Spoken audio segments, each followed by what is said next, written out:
Since the federal government has told us we can't toll I-80, how are we going to pay for the maintenance and the construction of our roads and bridges? Let's see next on Behind the Headlines. This is Behind the Headlines, with behind-the-scenes analysis on issues affecting Pennsylvanians, sponsored by the Susquehanna Valley Center for Public Policy. Now, here's your host. Hi, welcome to another edition of Behind the Headlines. I'm Charlie Greenawalt, Senior Fellow of the Susquehanna Valley Center for Public Policy, and I'm joined by my co-host for this show, Jere Strittmatter. Jere, welcome to the show. Jere, of course, thank you very much for your service. You're a board member with Susquehanna Valley Center, a former state legislator, and you've helped out here many times before.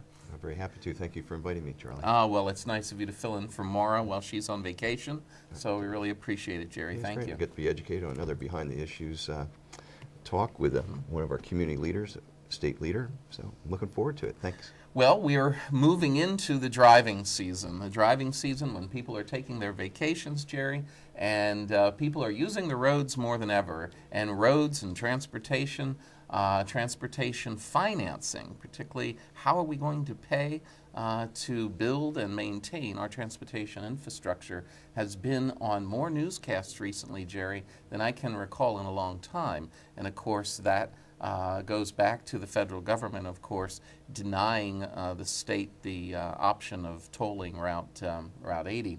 But to talk about this, we have a real expert in transportation, an expert in transportation financing, and that is Mr. Bob Long. Bob, welcome very much to the show. Charlie. Welcome, Of course, Bob is the CEO of Daily Underwriters of America, and Bob, you for many, many years was the CEO. You were the CEO of Daily Express. Of course, Daily Express is well known through the country for moving large loads across America, and of course, you're based in Carlisle, the geographical center of the nation when it comes to trucking.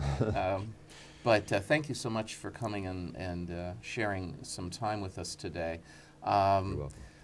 I hardly know where to start, Bob. We find that, of course, the last 2 years we had the state government, Jere, pass Act 44, which was to take care of our transportation infrastructure financing situation. We were going to raise the tolls on the turnpike, and we did that, and we were going to toll Route 80, and that money would be used to build all the roads and byways of Pennsylvania, to build new bridges, and to make up deficits for mass transit in Philadelphia and Pittsburgh as well. That the federal government, the United States Department of Transportation, said we couldn't do. Where are we at, and where do we go from here? Where do we find the financing to make up for that loss, Bob? Well, that's a succinct analysis of where we've been for the last 2 years. I think the legislature has identified the need to raise some money for highway construction. I give them credit for that. And the means they chose to raise the money was somewhat different. They felt in their wisdom that the taxpayers had had enough of taxation. They didn't want to raise taxes. And so they came up with a plan to toll Interstate 80 and raise a lot of money, and that money would go to rebuild and maintain highways and roads all around the country, in front of your house, my house, in the rural areas, the major metropolitan areas. And the idea was they would take the money from the people that were crossing I-80, whether they were transit from out of state or whether they were Pennsylvania residents, and they would take that money and invest it into our road system. The concept of investing the money in the road system makes a lot of sense. There's no question. I think most people agree the roads have to be maintained, widened even. Maybe there's a need for more capacity. But basically they attempted to do something that was very, very different in that it hadn't been done anyplace else in America. And there were reasons for that. And they came up with an arrangement that they believe would be legal, would fly with the federal DOT. And they spent a lot of time, money, and effort in trying to persuade the DOT under President Bush and under President Obama that this was a fair and equitable arrangement to allow tolling of the interstates, and they were turned down, as you mentioned. So there's still this need. There's still this need to fund the highways, and I think they're through looking at that as a financing vehicle, and now they have to come up with another arrangement. Historically, our roads were built on the backs of our parents. When the interstate highway system was first designed by President Eisenhower in the 50s, the decision was made that this would not be a bonded financing. This would be a financing pay-as-you-go. The federal government did not want to incur any debt on this construction of the interstate highway system, and they didn't. And what they did was they enacted a federal highway fuel tax, and they built this marvelous thing which we all take advantage of every day called the interstate highway system. There's no debt on it, and it's a tremendous asset. It creates a lot of employment for a lot of Americans all around the country. It also provides tremendous enjoyment, recreation for American citizens, and it's all debt-free. And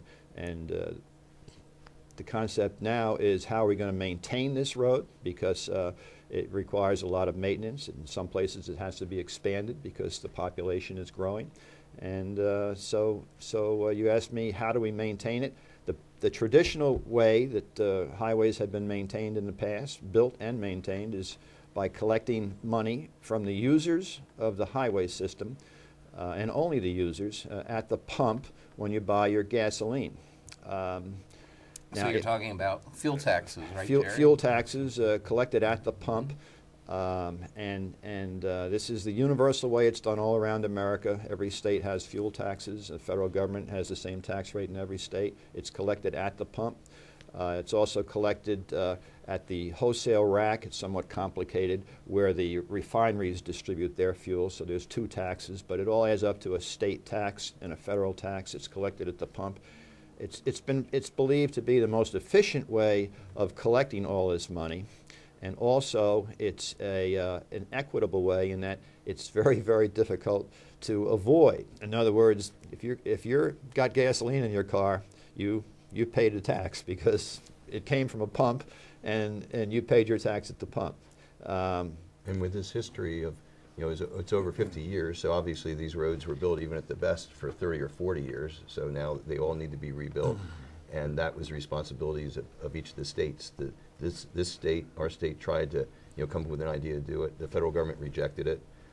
What would you say, I believe, you being a leader in this, thinking about it over the years, what are the new technologies, when we have natural gas coming on, marcellus shale, when we have the trucking industry that could go to natural gas, would they still be able to pay a user fee, and would that still be as efficient?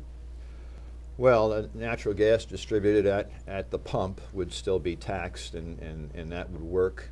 The nice thing about there's several nice things about natural gas. It's the biggest thing that happened to the state of Pennsylvania, and I've only been here for 33 years. I'm very happy I'm here, but it's the biggest thing I've seen in 33 years.